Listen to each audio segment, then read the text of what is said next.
Now we are going to do a book cover mock-up. So this is one I found on graphicburger.com. I can supply the link, or you can find it by just typing in book when you go to the mock-up section in that website. And this is a very simple one. We're not going to be able to customize this one quite as much, but I have a couple of book designs I created that we can test out on this.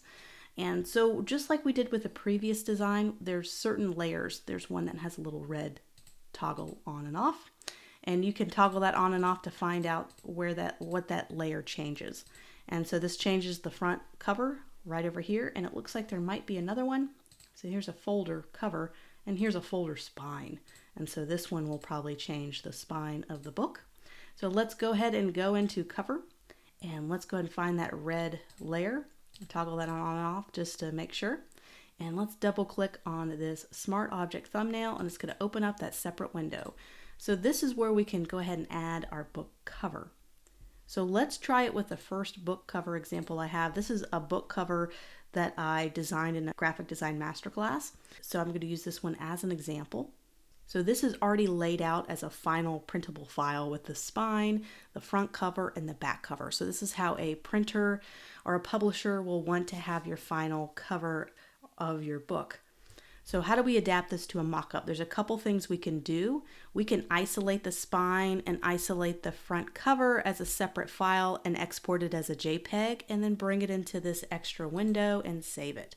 That's an option. We can even grab the elements we have right here in the book and just pop it over. I'm just copying and pasting it in here, and we can line it up. And the things with mock-ups you have to be aware of is most mock-ups are done using the metric system. So if you're in the United States and you're used to inches, you're going to notice that the sizes are more European sizes. They might be a little bit taller in dimensions, so you have to these are mock-ups that you use online. So you just have to kind of get used to maybe a slight change of dimensions. So if you're used to a 6x9 inch book cover, they are going to use maybe a different sizing for that. It's not going to be a dramatic difference, but you might need to adjust the height of your design or the width to match the European size presentation. But when you learn to create your own, you can create it using your own sizes. So we're going to scale this down to kind of get a nice look. It's all about presentation. Doesn't have to be exact because it's not going to be printed. So it's just as long as it looks good. It could be slightly off in terms of width as long as it's as realistic as possible. So let's go ahead and close out this window. We're going to click X, and it's going to ask us to save. Yes, we're going to save it, and it's going to automatically apply this to the book cover. So there it goes. It automatically populated. We can always go back, double click, and change the size if we want to bring in more of the outside. So now let's do the spine. So I think they have a separate folder. They really organize this mock-up really nicely. So here's the red layer. This is, go ahead and toggle it on and off to find it. So let's double click on the smart object thumbnail, and now we have the spine. So you can craft and create the spine right on this layer and save it. Or if we already have a book cover saved, we could just take this layer. I'm just going to copy and paste.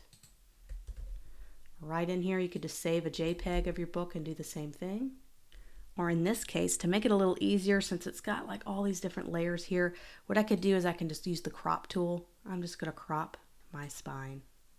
And sometimes spines on mock-ups can be thinner than your actual spine.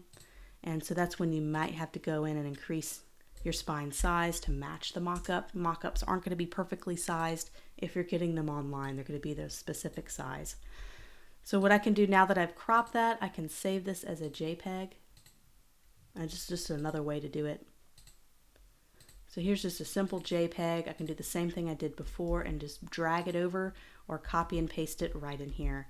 And we can go ahead and right click this, and we're going to make this a smart object. Anytime I have photos I bring in, I like to make them smart objects, because when you make it a smart object, you're basically making it scalable. And so I can make this so I'm going to go ahead and convert to smart object, this little photo that I brought in, and I can make it really small and adjust it and press enter. But then the great thing about making it a smart object is I can go ahead and make it bigger, press enter, and it doesn't pixelate, it doesn't blur. And that's the power of smart objects, which is pretty much all we're going to use when we're making mock-ups. So all I did was I right-clicked and I just went ahead and made that a smart object so that I didn't have any pixelation, because I'm going to need to size this quite a bit. It's not going to match the spine perfectly. The spine looks to be a little bit thinner. So sometimes you have to rework your text just for the presentation purposes because the mock-up's not going to fit perfectly, and that's okay. So let's close our window, click Save, and it automatically populated the mock-up on the spine. So you'll notice this mock-up has this really heavy linen kind of texture on top of it, which I'd like to have a more slick looking book. So now that we're learning how mock-ups are created, we can find that layer and eliminate it to make it our own. So let's go ahead and find that layer. Let's go ahead and toggle off. Maybe we can find something that says texture. There it is. Overlay texture, we can toggle it on and off, and we can find that that is where that is located. We can go up and we can reduce the opacity so it's still there, but not as strong. So you can see that looks, I think, a little bit better with that reduced. And so let's zoom out and see what some of these other layers do. So there's your book cover. There's your shadow right over here. So we talked a lot about how shadows are cast. So I'm going to toggle this on and off right here, shadow. So you can see how much of a difference that makes. So this is a soft light shadow. So it's taken inside or taken in a light box. It's not like a direct lighting source. This is an indirect lighting source, so it's nice and soft and blurred out.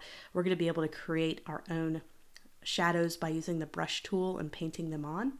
So let's go ahead and toggle this on and off. So big difference in adding that shadow. And so we have a background, so change the background color. So I'm just double clicking right here on the swatch, change background color, and let's see if we can't bring in any colors we think would look really good. So, ooh, the green looks really nice. When I use red, that looks great, but you don't want to overpower the red in the flowers. You want this red to remain the main focal point. So using red looks really great, but it also competes with the main focal point of the book. So I think sticking with a green might work best for this book, or even a gold. The gold looks really nice. So, I mean, it doesn't matter which one, as long as you're not competing with that red. So there's the table right there. I guess all they did was draw a rectangle, and when they drew the shadows, it made everything look a lot more realistic. That is just a simple rectangle that they added, and when they painted on and hand drew the shadows, it made it look three-dimensional. And we'll be doing a lot of that later on in the course. So let's go ahead, let's collapse this folder, and we have this other folder called Spine that we're going to uncollapse, and let's see other little details that we can modify here. So it looks like there's a texture also on top of this, and so you can see they added a little bit of highlights on this layer, and that's what we're going to be creating ourselves a little bit later on. But you'll notice the difference, and that is flat. And when you add just a little bit of highlights coming in from the right side, it adds so much realism and richness to the spine. So we can also reduce this texture just like we did over here. We can just reduce it maybe instead of 25%. Reduce the opacity just a little bit. We like to have a little bit of that in there, but maybe not as strong. And I think that's about what we can customize here. So just playing around with the background a little bit to see what we can do. See, that works okay because it's not as red, it's not as strong, so that could work too. So just whatever you can do to find the right background, just like that. This would normally take about a minute or two to add everything to. You just get a JPEG, you bring it into the window and you save it, or you can edit it right on here. This is just like any old Photoshop layer, so when you save it, it will automatically populate on the mock-up. So hopefully this is getting you excited about creating your own now that we understand the very basics of how some of these layers and smart objects work. If you don't understand smart objects or layering masks in detail, don't worry, we're going to get lots and lots of practice.